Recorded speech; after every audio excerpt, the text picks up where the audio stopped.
கடந்த 20 ஆண்டுகளாக இலங்கை மற்றும் தென்னிந்திய கேட்டரிங் துறையில் முன்னணி மற்றும் முன்னோடி நிறுவனமாக திகழ்ந்து தனது தன்னிகரற்ற சேவையின் மூலம் மக்களின் நன்மதிப்பையும் நம்பிக்கையும் பெற்ற ரூபீஸ் கேட்டரிங் நிறுவனம் தற்போது வென்யூ சோர்சிங், கேட்டரிங், டெக்கரேஷன் என முற்றுமுழுதான ஈவென்ட் பிளானிங் சேவையினை வழங்குகின்றது. உங்களது நிகழ்வுகள் எதுவானாலும் rubiescatering.co.uk உங்களது நிகழ்வுகள் எதுவானாலும் தங்கமான பொழுதாக மாற்றிட rubiescatering.co.uk.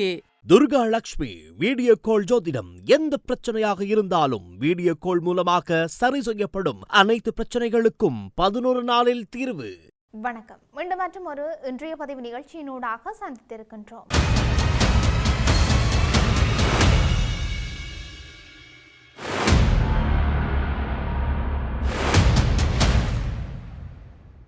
போர் நிறுத்தத்தை மீறி தெற்கு லெபனானில் இஸ்ரேல் நடத்தி வரும் தாக்குதல்களில் சிவில் பாதுகாப்பு மீட்பாளர்கள் உட்பட மேலும் 8 பேர் கொல்லப்பட்டிருக்கின்றார்கள். ஈரான் அமெரிக்கா இடையிலான அமைதி முயற்சிகள் ஸ்தம்பித்திருக்கும் சூழலிலேயே லெபனானின் இஸ்ரேலின் தாக்குதல்கள் தீவிரமடைந்திருக்கின்றன. கடந்த மார்ச் ஆரம்பம் தொடக்கம் லெபனானின் ஹிஸ்புல்லா அமைப்புடன் சண்டையிட்டு வரும் இஸ்ரேல் தெற்கு லெபனானில் தரைவழியாக ஊடுருவியிருக்கின்றது. லெபனான் அரசுடன் அமெரிக்க மத்தியஸ்தத்தில் இஸ்ரேல் கடந்த ஏப்ரல் 17 போர் நிறுத்தம் ஒன்றை எட்டிய போதும் தெற்கு லெபனானில் அதன் தாக்குதல் தொடர்ந்து இடம்பெற்று வருகின்றன. லெபனான் சுகாதார அமைச்சு வெளியிட்ட அறிவிப்பில் இஸ்ரேலிய எதிரிகள் பஜ்தால் ஜூன் நகரில் நடத்திய தாக்குதலில் 5 கொல்லப்பட்டதாக குறிப்பிட்டது. இதன்போது லெபனான் சிவில் பாதுகாப்பு பிரிவின் 3 கொல்லப்பட்டிருக்கின்றார்கள். இந்த பிரிவினர் மீட்பு பணியொன்றில் ஈடுபட்டிருந்த போது அவர்களை இலக்கு வைத்து இஸ்ரேல் தாக்குதல் நடத்தியதாகவும் சுகாதார அமைச்சு தெரிவித்தது. தெற்கு நகரான ஜைவ்யாவில் இஸ்ரேல் நடத்திய பெரிதொரு தாக்குதலில் ஒருவர் கொல்லப்பட்டிருப்பதோடு 5 சிறுவர்கள் மற்றும் 5 பெண்கள் உட்பட மேலும் 15 பேர் காயமடைந்திருப்பதாக சுகாதார அமைச்சு மேலும் குறிப்பிட்டது. தொடர்ந்து தெற்கு லெபனானில் யப்சிட் நகரில் இடம்பெற்ற இஸ்ரேலின் தாக்குதல் ஒன்றில் மேலும் 2 கொல்லப்பட்டு 13 பேர் காயமடைந்ததாக அந்த அமைச்சு தெரிவித்தது. ரோந்து பணியில் ஈடுபட்டிருந்த இராணுவத்தினர் மீது இஸ்ரேல் நடத்திய மற்றொரு தாக்குதலில் 2 துருப்பினர் காயமடைந்ததாக லெபனான் இராணுவம் கூறியது. போர் நிறுத்தம் ஆரம்பிக்கப்பட்ட பின்னர் லெபனான் துருப்புக்கள் இலக்கு வைக்கப்படுவது இது முதல் முறையாகும்.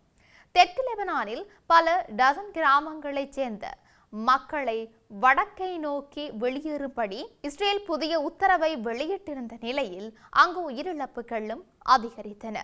தெற்கு லெபனானில் மஞ்சள் கோடு என்று அழைக்கப்படும் இஸ்ரேலிய எல்லையை ஒட்டி கணிசமான நிலப்பகுதியை இஸ்ரேல் கைப்பற்றி இருப்பதோடு தற்போது அதற்கு வெளியிலும் தாக்குதல்களை நடத்தி வருகின்றவை குறிப்பிடத்தக்கது. மறுபுறம் இஸ்ரேலிய துருப்புக்கள் நிலை கொண்டிருக்கும் பகுதியில் ஆளில்லா விமான தாக்குதல்களை நடத்தியதாக ஈரான் ஆதரவு ஹிஸ்புல்லா போராளிகள் தெரிவித்திருந்தார்கள். இவ்வாறான ஆளில்லா விமான தாக்குதலில் கடந்த திங்களன்று ஒரு இஸ்ரேலிய படை வீரர் கடும் காயத்துக்குள்ளானதாக அங்கிருந்து வரும் செய்திகள் தெரிவித்திருந்தன. ஈரானுக்கு எதிராக அமெரிக்கா மற்றும் இஸ்ரேல் ஆரம்பித்த போரில் ஈரானுக்கு ஆதரவாக ஹிஸ்புல்லா அமைப்பு கடந்த மார்ச் 2 இஸ்ரேல் மீது ராக்கெட் தாக்குதல் நடத்தியதை அடுத்தே மத்திய கிழக்கின் போரின் மற்றொரு முனையாக லெபனானிலும் போர் பரவியது. ஏற்கனவே இஸ்ரேல் மற்றும் ஹிஸ்புல்லா இடையே 2024 போர் நிறுத்தம் ஒன்று எட்டப்பட்ட நிலையில் அதனை இஸ்ரேல் தொடர்ந்து மீறி வந்தமையும் குறிப்பிடத்தக்கது.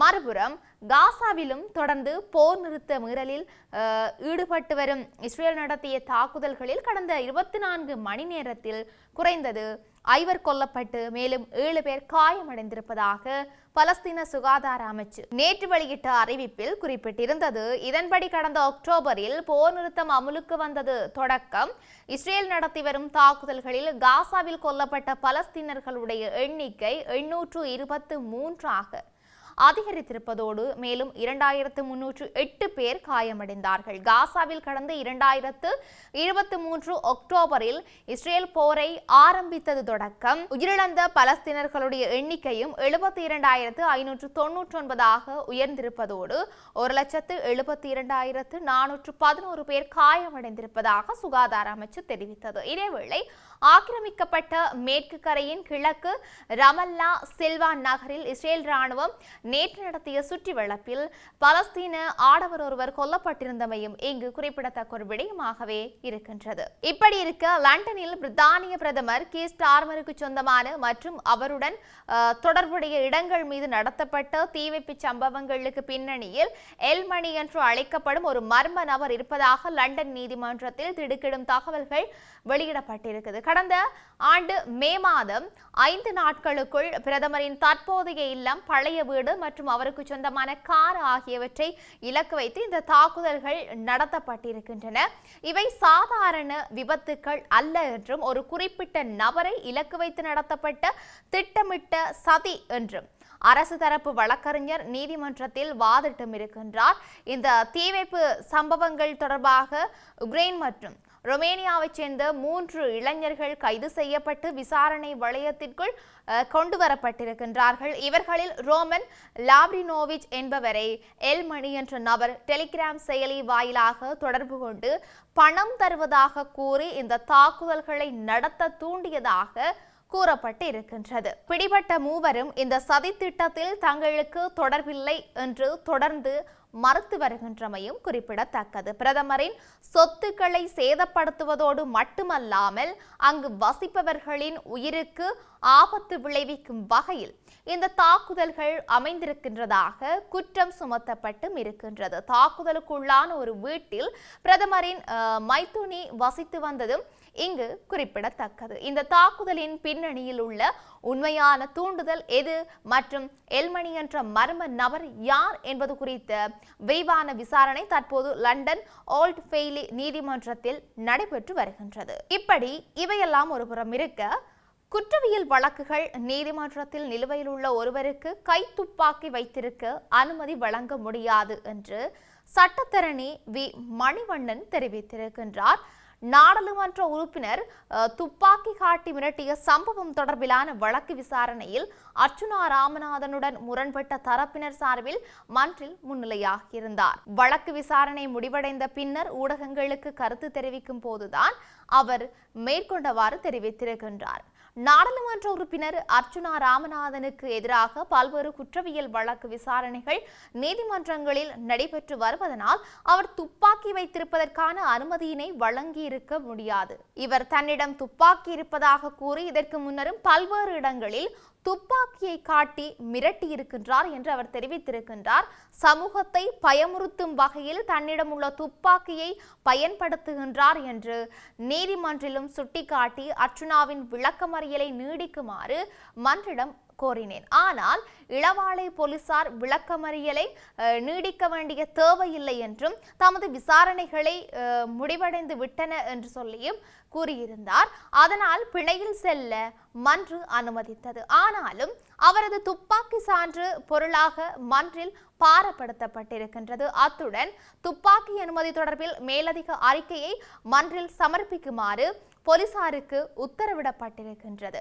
இந்த வழக்கு விசாரணைகள் எதிர்வரும் ஆகஸ்ட் மாதம் 19ஆம் திகதிக்கு திகதியிட்டுள்ளது என்று சொல்லியும் அவர் தெரிவித்தும் இருக்கின்றார். இப்படி இருக்க நாட்டில் இன்னும் என்னெல்லாம் நடக்கப் போகின்றது என்று நாங்களும் பொறுத்திருந்து பார்க்கலாம். மீண்டும் மற்றும் ஒரு பதிவினூடாக சந்திக்கலாம். வணக்கம்.